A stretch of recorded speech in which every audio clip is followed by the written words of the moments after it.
I read the story for you the other day about basically these secret Democratic Party dinners, where top party donors are there. You had Nancy Pelosi at these dinners. You had Chuck Schumer at one of these dinners. You had America's mayor, who the corporate media is prostituting themselves for. Pete Buttigieg, who, I mean, I really thought Beto O'Rourke was Obama 2.0. I think I was wrong. I think Mayor Pete is Obama 2.0. Because, oh my God, it's nauseating. Oh God, it's so wonderful. And how he shot down that nasty, person at the rally who was mocking him for being gay. Listen, I don't care that he's gay, and I don't think it's a minus, and I don't even care. I don't think it's a plus. It's irrelevant. I don't care if you're glow in the dark. Are you progressive or are you faux progressive? And he is faux progressive. He's not for free public college. He actually said that Obama was wrong to commute Chelsea Manning's sentence. So those are non-starters for me. He's not for Medicare for all. He's not for a Green New Deal. And I interviewed a candidate for South Bend mayor a couple days ago. She didn't have that great things to say about him. So what has he done as South Bend mayor other than what every other mayor in America is doing? Gentrifying downtown, making it very good for business, making it very pretty and new bars and restaurants to drive up costs, to bring in young professionals, college students, and leave the rest of the city to rot. Because that's what he's done in South Bend, Indiana. So Mayor Pete, not my cup of tea. But Mayor Pete was at these secret dinners. Terry McAuliffe, who, thank God, the former governor of Virginia just announced last night he's not running for president. And pretty much the only person that cared was Terry McAuliffe, because nobody cares about Terry McAuliffe other than Bill and Hillary, because Terry McAuliffe was basically created out of their behinds. He was their main fundraiser, and he's been tied to the Clintons for a very long time. But he was at these dinners. You also had Neera Tanden, who, I'm sorry, but Neera Tanden, I would love to play a clip from Mean Girls, but I would get another copyright violation. Neera Tanden is the political mean girl. She is the mean girl. If you ever watch that movie, that's her. I mean, if you've read the articles, she actually punched Bernie Sanders' campaign manager in the chest when he worked for Think Progress, because he interviewed Hillary Clinton and asked too many tough questions like, what about like you helping push us into the Iraq war? She literally punched him in the chest. She says it was more like, she just pushed him. Either way, she accosted an employee for asking too tough a question to Queen Hillary. So anyway, all these there was multiple secret dinners with Democratic Party donors, with Nancy Pelosi was at one of them, Chuck Schumer was at one of them, Pete Buttigieg was at one of them, Terry McAuliffe was at one of them, and Neera Tanden. So I read you the article, but I want to go closer into one part that I didn't go into so much that I'm kind of thinking now, maybe this is the real reason you have 25 candidates running on the Democratic side. Because, Congressman Tim Murphy just announced he knows he has no chance to ever become president. Congressman Eric Stalwell just announced he knows he has no chance to ever become president. Governor of Washington, Jay Inslee, just announced to run a couple weeks ago. He knows he has no shot. Michael Bennet, the Colorado senator, is rumored to be soon to announce. He doesn't have any shot. The majority of people running are quite aware that they don't have a chance to win presidency. And I'm not trying to be like arrogant or elitist or like, a lot of people told Barack Obama he didn't have a chance early on. Like, sure, people could rise, but like a lot of the people at the lower end now know they have no chance. And by the way, I want to issue a correction because a viewer emailed me and got mad at me thinking I was intentionally leaving Senator Mike Gravel out when I did a segment a couple days ago on Bernie Sanders, now leading Joe Biden by 5 points in a poll. My eyes just glossed over that Mike Gravel was in that poll. So my apologies. Mike Gravel was at 1% in that poll. And I've tried, if you know anyone associated with this campaign, I've tried to get an interview with the 88-year-old former senator. I'd love to interview him. I think he's super progressive. I'd love to see him on that debate stage. So sorry that I forgot to mention him in that poll. But why would you think 25 people are running? Which brings me to this paragraph. Unlike Republicans who use a winner-take-all primary format, Democrats use a proportional system. So candidates only need to garner 15% of the vote in a primary or caucus to pick up delegates. And even if a candidate fails to capture 15% statewide, he or she could still win delegates by meeting that vote threshold in individual congressional districts.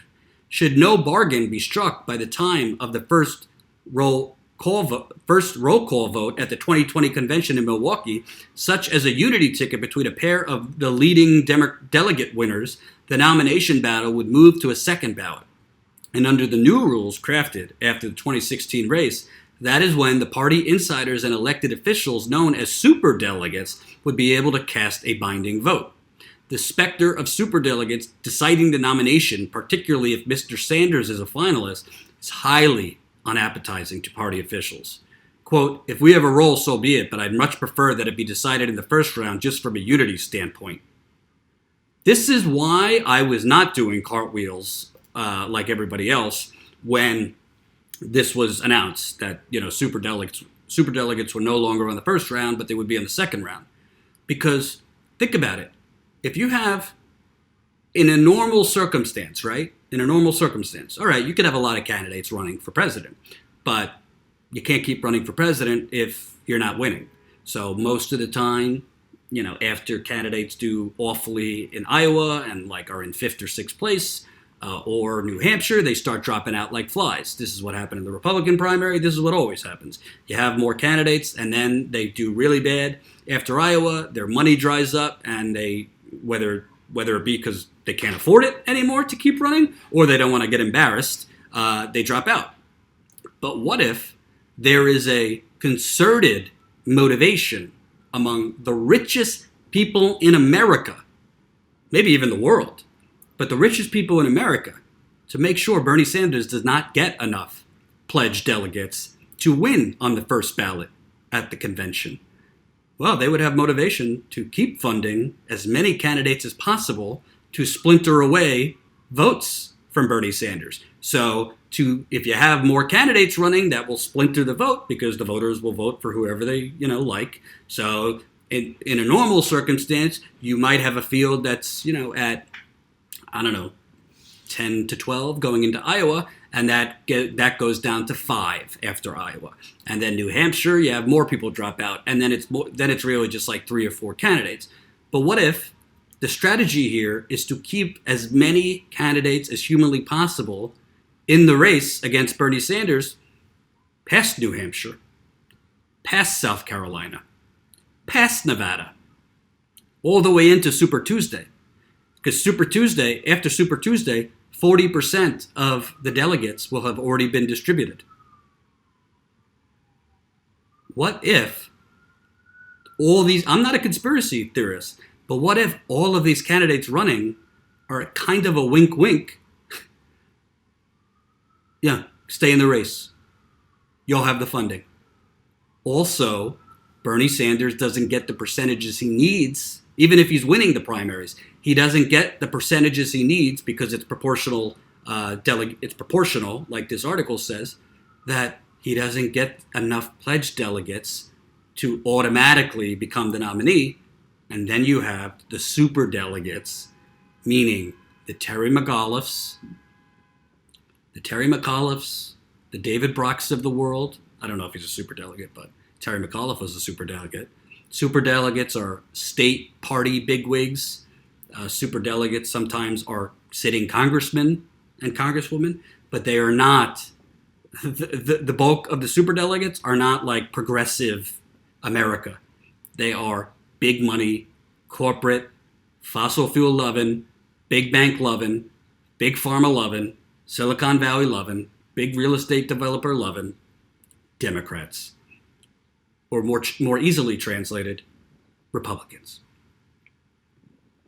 You guys might think I'm crazy, but why else would you have all of these people that have zero chance, and they know they have zero chance to become president, start announcing they're running when there's already 15 or 16 people in the race? Yeah, I guess if you want, you could say, well, maybe they're running because they want to be vice president or something else. Or maybe there's kind of a wink wink. Hell or high water, we have to stop Bernard Sanders from ever getting an inch, getting within 10 yards of that Oval Office. And the way we're going to do that is we're going to rig the rules, meaning we're going to stop him from winning on the first ballot, because then the superdelegates, i.e., the United Corporations of America, will decide the nominee. And let me tell you something. If superdelegates decide the nominee, even if Bernie Sanders has the most pledged delegates, but in that scenario he doesn't have enough pledged delegates to automatically win on the first ballot. He's in the lead, but he doesn't have enough. If superdelegates decided that, assuming Trump's not impeached, you were going to have one of the biggest electoral landslides in American history. I'm meaning for Trump, he would win by a landslide. Because I can't imagine, if they screw Bernie, I'd be stunned if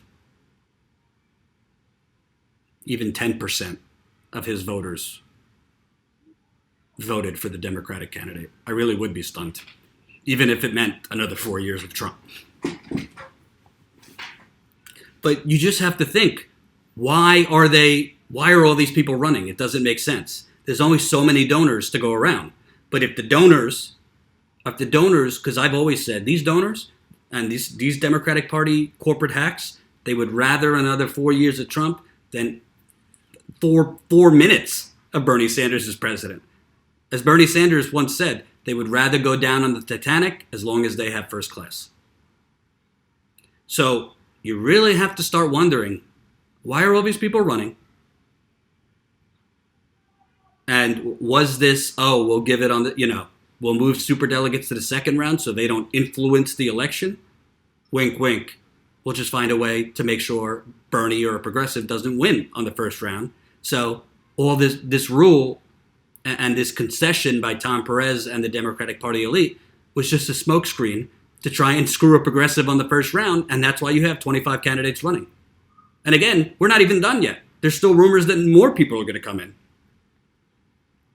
And by the way, let's not even forget Howard Schultz as a factor. You don't think that Howard Schultz, I don't believe I'm representative of the Democrat. You don't think that Democratic donors would fund Howard Schultz to be in that race? I mean, he doesn't really need the funding because he's I think he's a billionaire.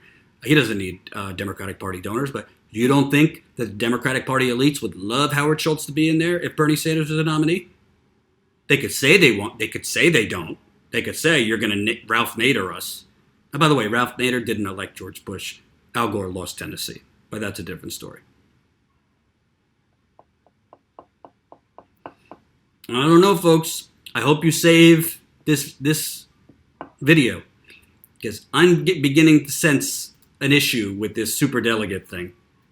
Because if you have, even 10 to 12 options on when you go to the voting booth all the way into Super Tuesday or beyond that, if you still have all those options, Bernie Sanders could win those primaries and still not get enough delegates because his percentage isn't high enough because there's votes going to the Kirsten Gillibrands of the world that stay in even though she's only going to get 3 or 4% of the vote. Same thing with the Cory Bookers of the world, the Jay Insleys of the world.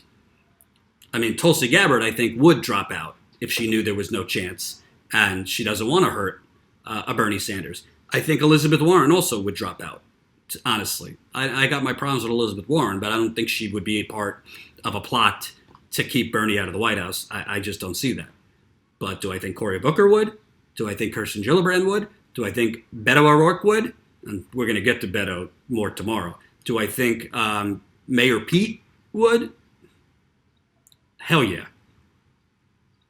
And then there's the specter of, Joe touchy hands Biden, who I said it the other day, it boggles my mind why he's not, and why he hasn't announced yet. The only reason I could think of is his campaign knows there's a gigantic lion of a scandal out there that they're trying to make sure they could tame before he announces. Because if they can't tame it, then he's not going to enter the race.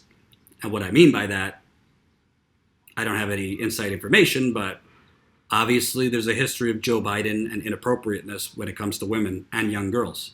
So it just doesn't make sense to me when he sees poll after poll, Bernie gaining momentum, Bernie crushing it financially, Bernie having over a million volunteers. It's kind of, politically speaking and strategically speaking, suicidal to remain out. He might be the former vice president, but after a while you enter too late. So you have to wonder, why hasn't he entered the race yet? So I'm going to talk to more people that I trust in politics and get their thoughts on this superdelegate thing, why so many candidates are in there, if there's a chance that it's a strategic thing to make sure there's enough splintering of the vote so Bernie never wins enough of the pledged delegates he would need to automatically win on the first ballot. These are all options. And if that's the case, folks, you thought 1968 was an ugly scene in Chicago at the DNC, you have not seen anything yet. If they screw Bernie Sanders this convention, and I'm not stoking violence or anything like that, there better be body armor.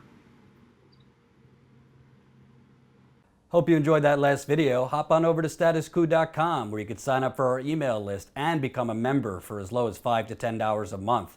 Membership is how we grow. That's statuscoup.com/join. And remember, join our email list so we can grow the revolution with you.